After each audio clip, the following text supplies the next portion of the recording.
ready.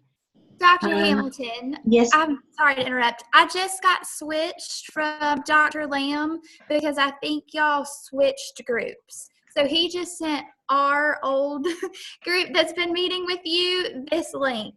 Okay, good. I think we're supposed to switch. Okay.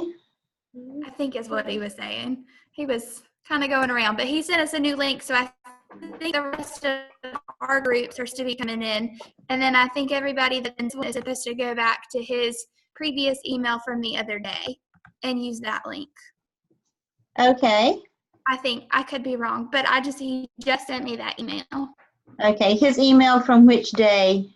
The one that he just sent it today. It was, I guess, whatever you sent out to this group, with the link in it. He forwarded it to us. Okay, sounds good. Maybe we're all with you, because he just told me at 6:45 that we would be with you. And I was usually with him, but he said our group was with you. Maybe you get everybody tonight, Dr. Hamilton. Oh, that'll be awesome. I love that. I think my group is on. Felicia had a death in her family, so she will not be on tonight. So we'll just keep her updated. I'm sorry to hear that.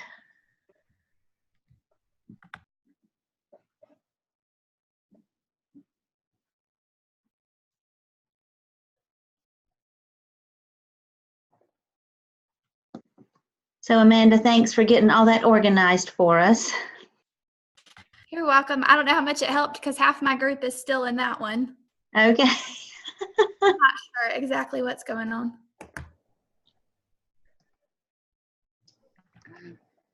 So it looks like we have 12 counting me.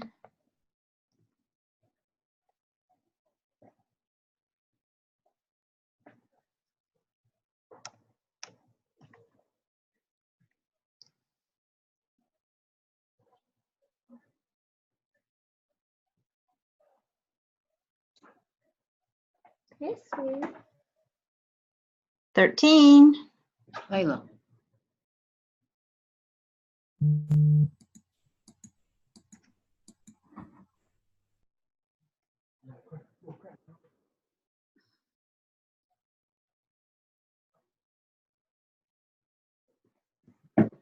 We should be getting there.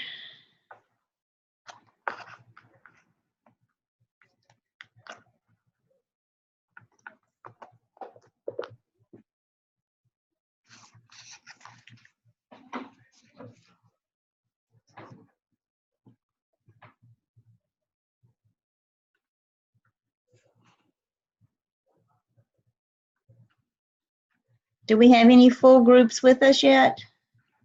Dr. Hamilton, I have a question. This is, hi. Am I with you, or is Dr. Lamb's group with you tonight, or we're supposed to be still with Dr. Lamb tonight? That's a great question. Because I'm going off the email that you sent, and it had the people's names that are in the email, also from our class as well. Yes, He told us that Dr. Hamilton sent to the wrong section. Yep, of course I did. I just wanted everybody. You just wanted everybody? Yes. Then that's fine, but I gotta go. Then that means I'm not supposed to be with you, right? I guess not. So. But is this section C8? Because I'm C8 and when I asked, this is the one he sent me.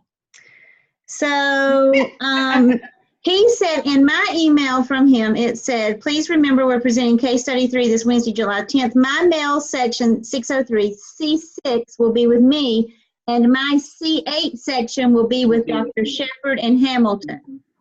That's that's the email I received. So I emailed back and just said like 15 minutes ago that I hadn't received anything.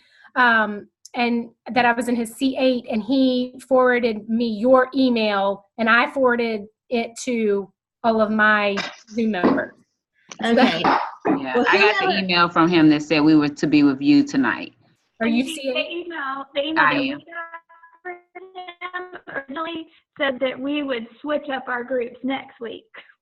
So I have no idea. Okay. Well, all of my group is here. We're going to stay right here. Well, let's just stay there then. That's why I said, because I saw Rosalind in her group, and I was like, well, Rosalind's in my class. Yeah, I just emailed him at like 6:59, and he told me we would be with Dr. Hamilton tonight. So we're going to stay with Dr. Hamilton. Okay, sounds good. So this says I'm supposed to have C8. If you are C8. And my whole group Mine says. And then he sent me an email the other day that said, please send me a link to the C8 section from Wednesday night's class, which was that link to this that I sent. So I think I'm supposed to have C8. My whole group is also here, so. Oh, yay. So we have 2 groups. Is that what we're saying? Let's just do it. Okay. We have 2 groups. So let's go for it. Who wants to go first? I'll go. Okay, let's do it. Okay, I'm going to speak on behalf of my team. So if that's okay with you, I'm going to. Perfect. I'm going to mute. I'm going to mute myself. I think the sound does better when everyone's muted except for the speaker. Okay.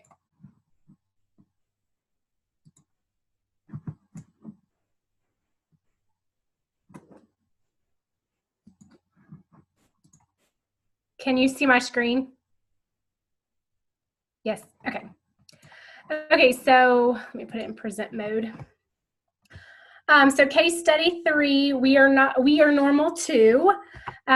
We looked at the first question, which was the principal, was she doing a veiled threat towards the gentleman? So we first identified what a veiled threat was, and in the definition, threatening that is not openly or directly expressed, so kind of a disguised threat.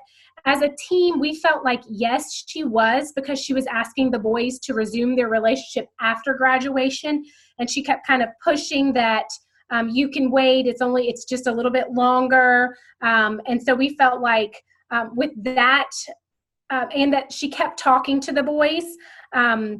And then the part that really got our group was when she said she told the parents to talk some sense into the boys. We felt like that was, especially when she said that was a veiled threat, that she was placing her opinion on the parents and the students. Then with the second question, her responsibility under the law, students have the right to freedom of expression and cannot be banned just because it conflicts with the personal view of the administration or anybody in the school. And so we quoted that students' rights to freedom of assembly. And then also that schools by their very nature must encourage free inquiry and free expression. And I feel like that is what we're doing these days. We're trying to get kids to make their own decisions without us spoon feeding all of their decisions for them. And so then we're going to just come back and take it away. 2 of the different cases that we looked at, Tinker versus Des Moines, and that was the disruption is not enough to override student rights. So because the boys weren't making enough of a disruption, even if they were, there was a disruption, that by itself is not a reason to not allow these boys to go to prom. And then also the Get Low and versus New York, it was, Jimmy and Willie didn't present a clear danger or a threat that was going to affect school operation. This was the opinion of probably most likely parents, not even the students in the school. So the response to the parent, we discussed this at length. We feel like that she should have responded with that she's not at liberty to discuss other students' matters, and that, if she wanted to go any further than that maybe she could say that she has, I can assure you that our school board and district attorney is aware of the matter, and not necessarily the matter of the boys going to prom, but the matter of the protest, or, you know, that all these parents are signing a petition and all that stuff. That is more of the matter, not necessarily the matter that the boys want to go to prom, but just that we felt like making sure that the principal lets the parents know that her superiors know, because that's the next place that they're going to go. If they don't get what they want from her, they're going to go right up the ladder. Prom attendance, we feel like, yes, they should be able to attend prom. Equal protection clause under the 14th Amendment, schools must treat everyone equally. And so by telling these boys that they cannot go to prom, I mean, I feel like that would be a huge lawsuit that you do not want to get involved with. And then the second part of this was the bullying and cyberbullying. And we weren't really sure if this was necessarily towards the case study itself or just in general. So we kind of did more of a general outlook. And just the first thing is making sure that our school handbook has a clear policy, and that all students know that policy, and not just students, but parents know that policy. And we also felt like creating a very positive school culture would help not allow bullying or cyberbullying to happen. And I know that there will be some bullying or some cyberbullying, but the more positive school culture you have, I feel like the less that you will have. And then doing a parent awareness campaign on Facebook, Twitter, popular apps, kind of putting things out there so that parents know what apps students are using, so that they're aware of the different places in which students can be bullied, or where students are doing the bullying. And like apps like the Bark app, or even just the family sharing plans, or the family sharing on iPhones, some of those other apps where it allows parents to be able to read text messages. It alerts parents to social media posts that have certain trigger words. So we felt like a lot of parents don't know about this, and so the more aware parents are, the more they can monitor their own students' phones. And then we feel like nowadays an allotted time for bullying and cyberbullying prevention. I mean, like once a week, even if it was for 10 or 15 minutes, just a conversation about, you know, what it means to be a cyberbully, but also what it means to be like a bystander. You know, are you going to be a bystander that does something and stops it, or are you just going to be one that sits there and watches? And, you know, a lot of times when people jump in when somebody's bullying, then it makes it worse. But if one person would stop it, then a lot of times the situation stops. So those were kind of our general bullying and cyberbullying ideas. And then there was our reference. We did have one question. Oh, I know what it was. At the very beginning, when it was asking about the veiled threat, our team was a little uncertain. And so we that was where we're really excited to hear what you have to say about the veiled threat. So did any of my team members want to jump in? Okay. You did a great job. You did a great job. Mm-hmm. Okay. You all did a great job with that. That warning the other students that they may be harmed if they don't stop certain behaviors, that is a veiled threat. And in fact, it could almost be considered bullying by the principal because of that veiled threat. So no, that's not. We just need, like you all said, those policies and procedures, follow those policies and procedures regardless of who it is you're talking to, and just sticking with that. Because you're exactly right. You can't be discriminatory against others because of the choices, their free speech choices that they're making. So very good. Y'all did a great job. Did that answer your question about veiled threats? Yes. You were right about that. Mm-hmm. Yeah, you were right about that.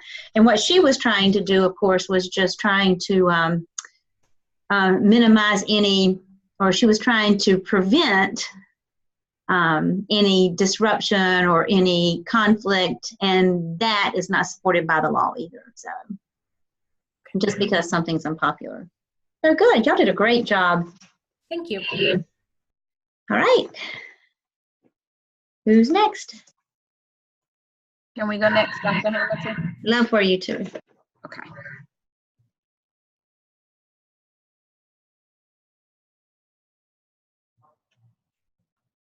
All right.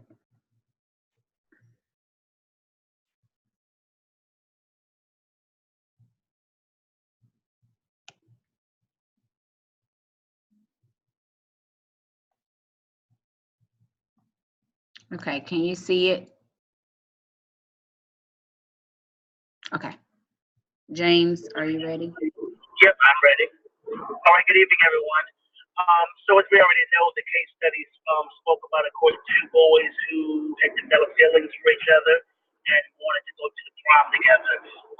After really reviewing and looking through the entire, reading the entire case study, I think it became really apparent that the principal really did not know how to handle the situation in a way that both served the students, but also kind of put the parents at ease with the situation.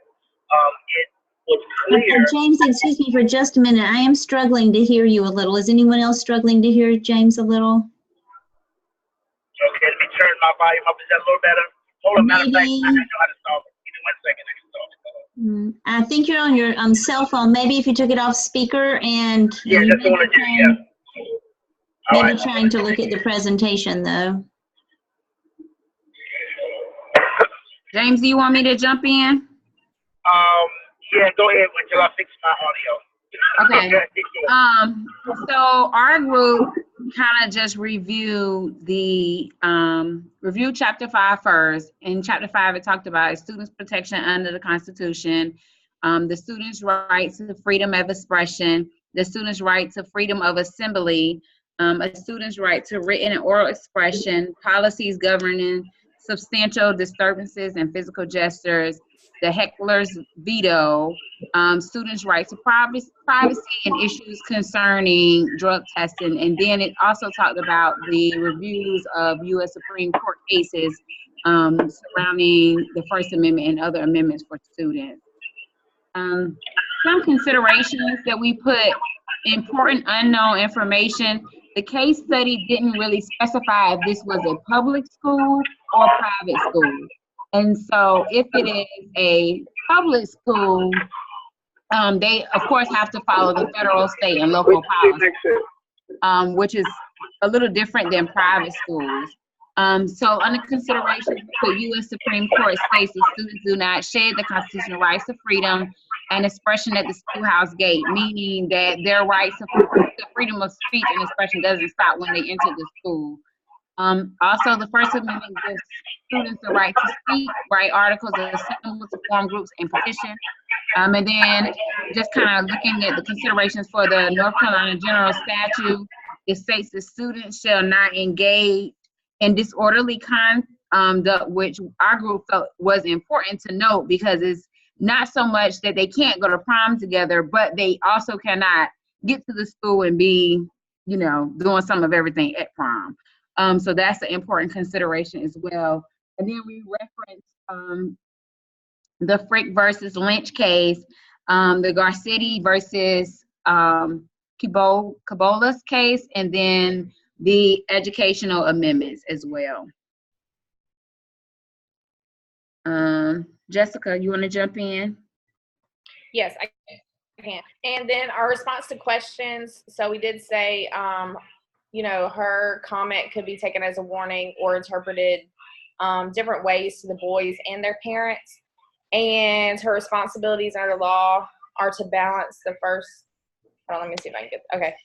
Balance the First Amendment against other concerns, uphold the First Amendment, and avoid violation the students' rights for discriminating against the students. But she also should review the policy with students and parents that state that the students can attend but cannot engage in any sexual misconduct or inappropriate public display, just like any other students. Long embraces, hugging, making out, and explain that the students should not cause disruption during the school day, which they have not. And she's got to create a safe environment. Next, okay, yeah. And then we said that she should advise the concerned parents, I guess, that wrote the letter, that she legally cannot ban the students just because it conflicts with their personal beliefs or religions. And she should refer it to the school board policy, the state, federal policies on discrimination rights of students, discuss the regulations of disorderly conduct of the parents and bring their concerns to the attention of the school attorney superintendent. And she could also refer to the civil policy if needed. And then 4, we said that she must allow them to attend the prom as a couple, because if she didn't, she'd be in violation of their amendment in the acts of discrimination. And then the last slide we had on cyberbullying, and it was just, you know, to ensure the guidance counselors are available, chaperones are secure in place during the entire event activity, supervising the event, support the school climate around the prom issue, to lessen the likelihood of bullying, and make positive steps to prevent and punish acts of bullying, and bring attention to the consequences. So, you know, so students are aware that there are consequences to cyberbullying, not just face-to-face, and create a anti-bullying policy that's school-wide and even at dances, events, games, field trips, so everywhere that it should be enforced. And let's see what else.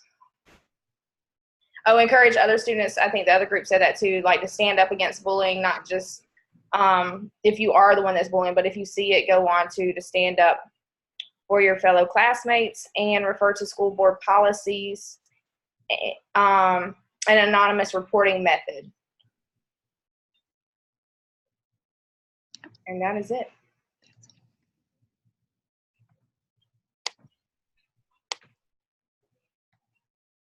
Oh, good job. Group 2. Do we have 3 groups or just 2 groups with us? I think we have 2 more groups. So Okay. I'm ready to go if you want us to go. Okay, Amanda. Can I ask a question, or do you want to hold questions till the end? Oh, go ahead. I just, when they were talking about tell the parents like about all of the different amendment rights. Oh, sorry, I didn't realize my camera wasn't on. About the different amendments and the policies and all of that stuff. How far do you go? And I guess this is more of a personal question. How far do you go in telling them that? Because I feel like it's kind of borderline. You're then discussing other students. So how far? How much? Right, you can't discuss other children with parents. Yeah. Right, but like when you start bringing up all these different policies, then I feel like, and I'm one of those that I want to do the right thing all the time. Mm-hmm. So are you technically talking about other students when you start telling them, I can't tell these students they can't go? I'm like, so are you kind of talking about them? Well, can I ask, so to clarify that, it's in connection to them writing letters and petitioning the fact that they want, basically almost going to the extent they want her fired because she's allowing kids to go to the prom. So not necessarily disclosing information about students, just letting parents know in general that there is discrimination laws. You can do that. I think I've sat in a superintendent's meeting with a superintendent and a parent that had a concern with that issue in Winston-Salem, that the child wants to go to prom and be on the ballot, and he's a male, but he wants to run for female, for queen. And so they didn't disclose exactly like the child's name, but they told parents that as a school, we cannot discriminate against any child. So that would count for their child too. I don't think necessarily we meant it as if, and I know you're not saying this, but giving the parents the information is educating them about the policies, not necessarily telling them the students. Right. Right, and I agree. Our group actually had the same discussion, and we couldn't, like I was the one that kept saying, do you tell them about all these policies? Because then are you saying, yes, this, I don't know. I just didn't know if, I was kind of stuck whether it's borderline, yeah. Information, or do you give them the policy so that you are educating them? Because I agree. So that I was kind of stuck. And we provide this policies for governing student behavior to all parents at the beginning of every single school year. So they are provided with those in advance at the beginning of every school year so that everyone knows what those policies are from the get-go. And then I think the important thing is that consistent implementation in a non-discriminatory manner of those policies throughout the year. And I think like Rosalind said, to just say, well, we're not going to be discriminatory and just move on. Okay, thank you. Because they can sign all the petitions they want to do. That doesn't mean that you then have to do something because they're trying to, in essence, bully you themselves. They feel like that they have this influential power over you because they have a certain opinion about something that doesn't align with policy, procedure, and law. Okay, thank you. You are welcome. Thanks for the question. All right, Amanda. Okay, all right, let's see if this works. All right, can y'all see my screen?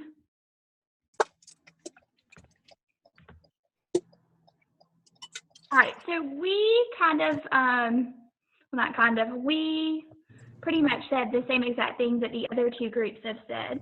So in our summary, I think we all know about the We Are Normal 2K and how it centers between the relationship between the two students in the high school setting. It discusses personal views of parents in the community and their level of discomfort. So it kind of brings in all different stakeholders in the case. The case study makes the reader reflect upon the way the principal of the school handles working with the parents and keeping with the law and working with other students. And it focuses on her ability to protect the rights of the two students. The first question was about Mary Lou's comments, were they a veiled threat?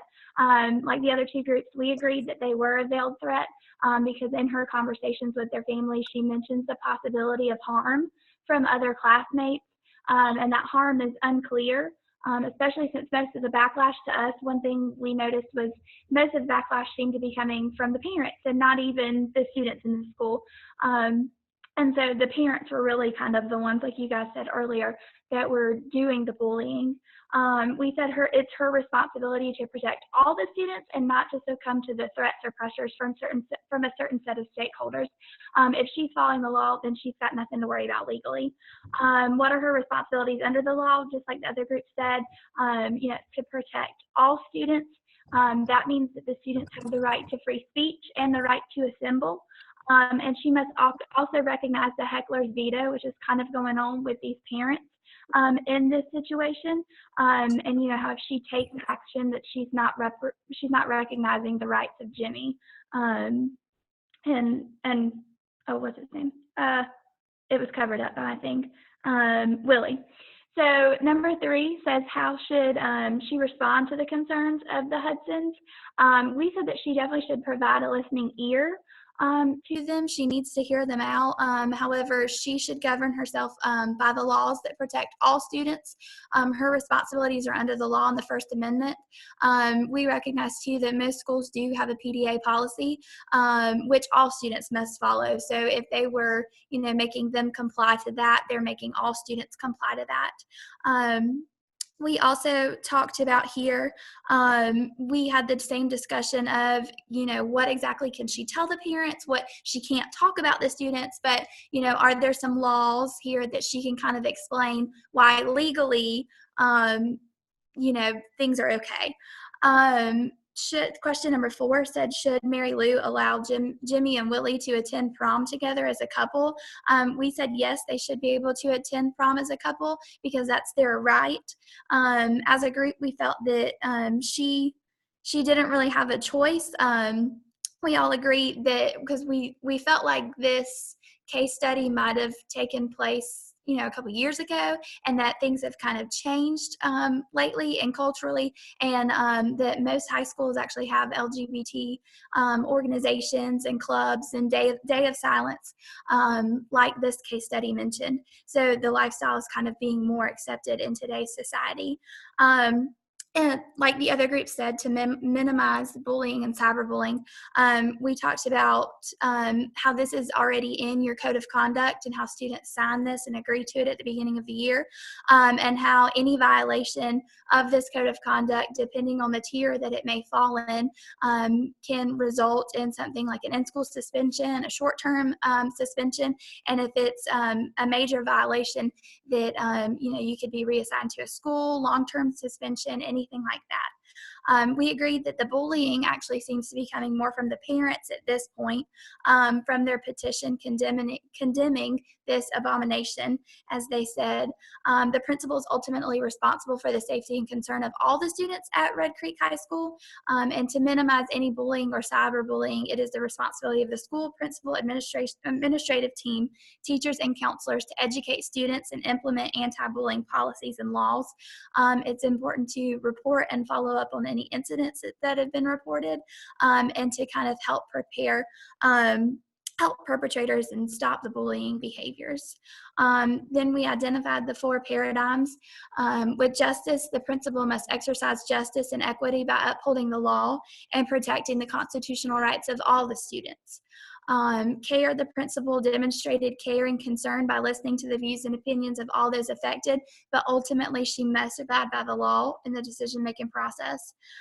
Critique, the principal must employ her power to make a decision that is unbiased and not based on social opinions or perceptions or even any pressure that she may be feeling. And then profession, it's the principal's job to remain professional and to protect the rights of all the students and to model ethical behavior. And like we said earlier, not succumb to the pressure of just one group of stakeholders. It's the principal's job to kind of keep all of the stakeholders in mind. So that would be the end of ours. Very nice. I like how you brought in those 4 paradigms of ethics. That is exactly right. Back to the tiers and the code of conduct and having those rules and policies out there in advance and making sure that everybody knows that and that they are applied evenly regardless of who the child is or what their beliefs are, I was going to say what their behaviors are, but like a PDA policy, then if they can't show affection, then no one else can show affection. But you better make sure if you're not letting them show affection, that you're not letting anyone else show affection either. And that tier of conduct, so when people do behave inappropriately towards the boys, let's say they do bully them, they do cyberbully them, or they do something else, then making sure that you closely follow your code of conduct, like you said, to handle that situation. There's a saying about not letting your behavior become the problem. So in that case, if the other students or if the other parents did something that their behavior becomes the problem, then that's where the discipline, according to the policy, would have to fall. All right, do we have another group? I think one more. Yeah, we have it. Yeah, all right, Jennifer. We can share my screen. Yay, thank you.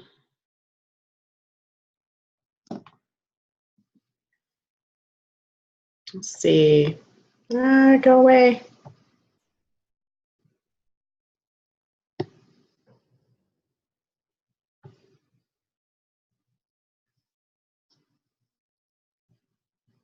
All right, so one of our group members isn't sure her audio is going to work, so we're going to see how it goes.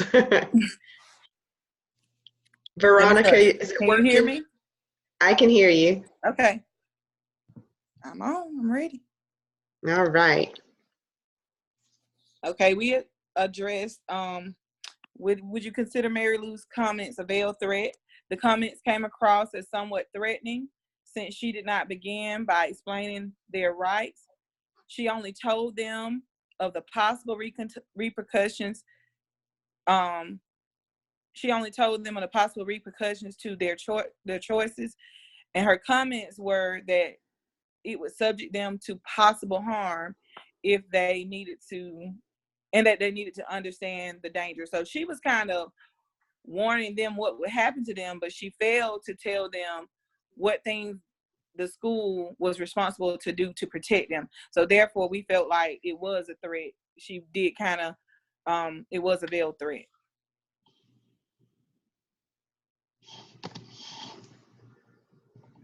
Okay. What were her responsibilities under the law? She clearly needed to communicate to the students and the parents the school's policies concerning symbolic expression. She needed to refer to the handbook on public. She needed to remind them to refer to the handbook on public displays of affection and symbolic expression to ensure that her actions weren't arbitrary and capricious. So she needed to make sure that everyone followed the rules on affection and symbolic expression that was already written. The policy needed to be already in place, and that everybody had to follow those rules. So the male couple wasn't an exception to the rules that were already established. We noticed that she struggled to balance the rights. No, she struggled to balance the rights of the individual versus the rights of the student body. So it's her responsibility to do that, but she was kind of struggling with that. And schools that permit the advocacy of one view cannot silence the views with differing opinions. So whatever the guys were asking for, could they start this group and could they do this, then that they were going to do those things, then she had to also realize that whatever she allowed them to do, other people had to be allowed to do, and vice versa. If there are groups and that are allowed to have to meet and assemble, then she couldn't deny them their right to. The unsubstantiated fear and apprehension of the disturbance wasn't significant grounds to stop the guys from going to the prom. So she had to allow them to go to the prom. She couldn't, just because they felt like something may happen or the kids might get upset, they couldn't, that was not grounds to keep the guys from attending the prom. So she had to be aware of that as her law, and under the equal access right, she had to treat the LGBT club the same as other student groups.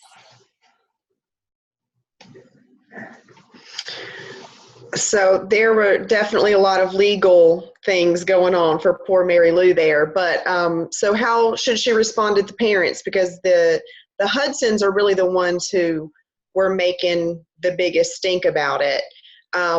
And we felt that she should and could make them aware of the school policies. I mean, that's, like you said, that they probably have already signed these and, you know, should have read them already, but she can reiterate that, and that there are laws protecting student rights, any student rights, not just the ones that these parents are concerned about. And that, you know, these boys should have the same rights as the Hudson children. So, so I think discussing those, any student rights, would be acceptable. And I mean, ultimately, schools could lose funding if they discriminate against those students. So I think, you know, she needs to make sure that parents and students do know what those rights are. The parents were threatening a boycott and a petition, and they could do that. Not that that would necessarily make any difference, but I mean, they could. And when they were saying, you know, that their religious heritage is being, it's a conflict with that. Well, I mean, prom isn't a religious event, and the Hudson children don't have to attend if they feel like that it is just such a conflict with their religious heritage, that these other people should be allowed to go. But ultimately, I mean, they have to be allowed to go. So should she allow them to attend? Yes, they should be allowed to attend. And I mean, if everyone else is allowed, then they should get to also. Just because other people don't necessarily agree with them going or their beliefs, that's not a reason why they should be told not to go. And like some of the other groups said, we did feel that they needed to follow the other, you know, the school policies, just like the other students do, with the, like the PDA, or any of the rules at the prom. and that they are going to need to be given that equal access. So if other students are allowed to go, then they should be allowed to go also.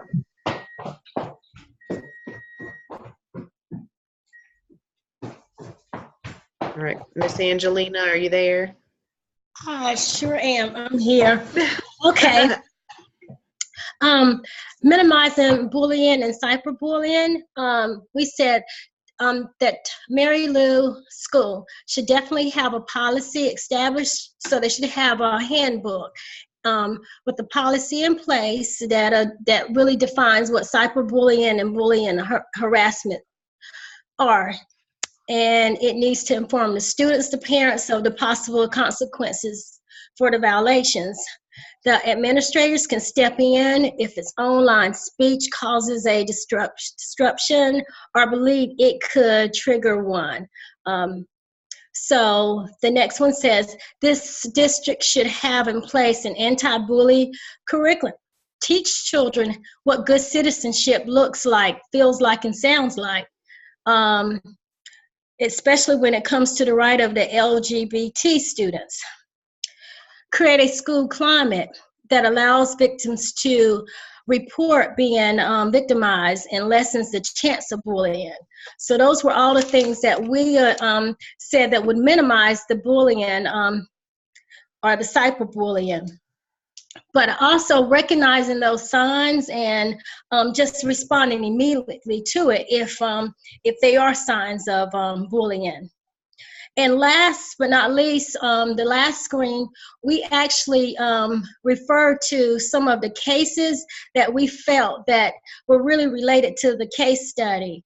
And I think everybody has pretty much addressed each case, but overall, these cases are really talking about the rights of students. So just to be mindful of students' rights. And the bottom line is that students have a right to express themselves up to a point, because we wanted to make sure too that we address too that we know that what Mary Lou was doing was she was trying to protect those students and she was trying to protect her school. But was there enough evidence or information to say, hey, there was going to be some kind of violations or disruption going to take place at that time? So overall,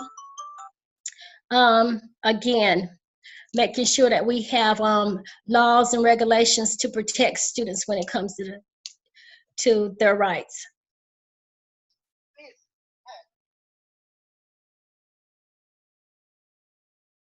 Okay. That was awesome. You all did a great job with this case study. Every one of you did a great, great job. I just thought of something when the last group was just talking. We were talking about the principal and how she warned the boys what would happen to them maybe if they continued with their behaviors. But really and truly, back to that being a veiled threat, she should have been protecting them from anything that might, or not that might, but if something did happen to them, they should be assured that they would be protected and that policies and procedures would be followed, and that the children who broke those policies and procedures against them would be held accountable. And she didn't do that part. She was trying to sort of take the potential victims in this case, because they hadn't been victimized yet that we know of, and sort of just tell them, well, this is on you to not be a victim. And so really and truly, it's on her to follow the policies and procedures. And if someone did victimize them, then or offend them or harm them in any way, then hold those people accountable for that. So she didn't address that part of that. We talked several times about what to say to parents, because they will try to pressure you into saying, well, what happened? Or what are you going to do? Or what are you going to do about this? But we can't talk to them about other people's children. So what you can say is, just like I'm not going to talk to anybody else's parent about your child, I'm not going to talk to you about anybody else's child. And you can rest assured that we have policies and procedures in place, and that I am following those policies and procedures, and that we take this very seriously, or whatever.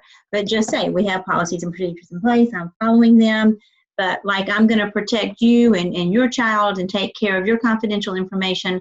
I'm doing the same thing for these people too. And they don't have the right to know every single thing about other people's children.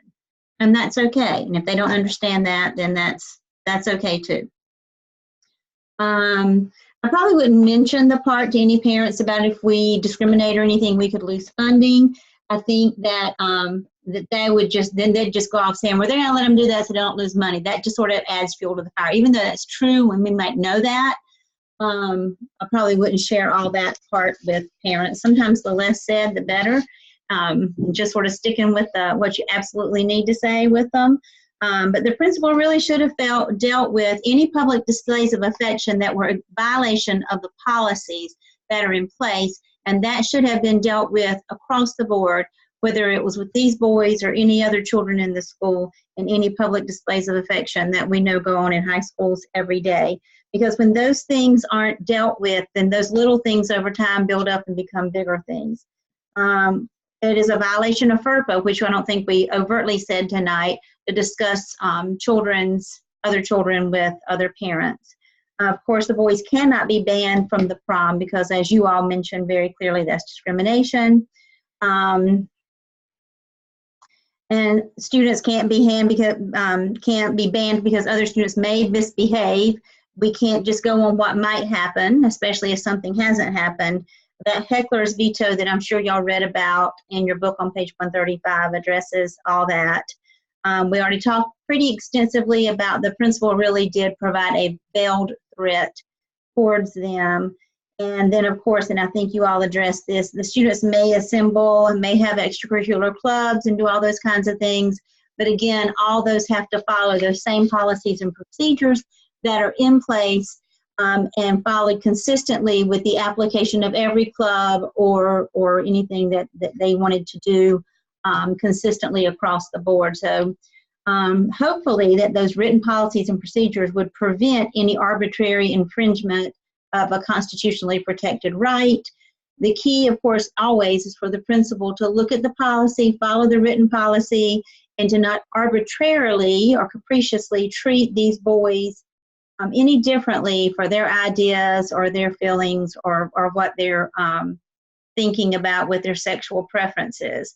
And as I think all of you also said, fear and apprehension are not sufficient grounds to restrict the right of freedom of expression. So I think you all cover all that so well. You all did a great job. I liked your thoughts and ideas for bullying and cyberbullying. That anti-bullying curriculum is important, that good citizenship, what to do if you are a stand-byer and bystander and you see it, and to have that culture of sort of see something, say something, and make it okay to say something, and make people know that you're going to support them and you don't threaten them. Well, sort of like our principal in the scenario did, well, if you tell them and they find out, you know they're going to get you, that's not the way to respond. So we really do have to watch our own behaviors to make sure that we can have those cultures of see something, say something, to make sure that everybody is safe. And that, I think that's important too as a school administrator, that for children, regardless of how they come, with what kind of beliefs they come with, what kind of dispositions they come with, how they entitled or they may feel, or how they may feel that they don't belong there because of things in their life that are going on. I think they all, every single one, need to feel that their school, their administrators, and their teachers are there to keep them safe, and that they are a part of that culture and that climate, and they are not different, that they are there and they're a part of that, and that they are going to be safe and they're going to be kept safe under the policies and procedures, regardless of who it is that may be trying to come against them. So y'all did a great job with that. Does anybody have anything else? Did somebody say Dr. Lamb wants us to go back and join his? I think somebody said Dr. Lamb wants us to go back and join his group after this. But does anybody have anything else they want to share? I have a question though. So when you are creating school policies or school handbooks, as a principal, are you able to, and I guess I came up with this question when I was thinking about the fact that more kids are getting cell phones at younger ages. So in our school, we see second graders with cell phones, third graders with Facebook pages. It just doesn't make any sense. But are you able to ban cell phone use during school activities? Or ban social media usage during school activities from kids? Right. I would hope that your district has a district-wide policy about that, that you wouldn't have to come up with that on your own at a school level, but our district has a district-wide policy. Their children and their parents have to sign an acceptable use agreement to start off with, and then it says in there that their cell phones have to be turned off and put away unless they are directed by the teacher to use it as a part of a requirement. And then they would only be using it towards that specific assignment requirement that they would have. Otherwise, they have to be turned off and put away. And we're also struggling now, Rosalind, with smartwatches. Yeah. Yes. Our district does not have, they have a policy in play for internet usage for school devices. But it doesn't have anything in writing for personal cell phone devices for students other than during testing time. Yeah. So that has been a big problem. Yeah, your district really needs to look at that personal device use policy systemically across the board, because that's something that really sort of needs to be the same. That's something that your board attorney would need to vet, your technology people would need to really play a big role in that,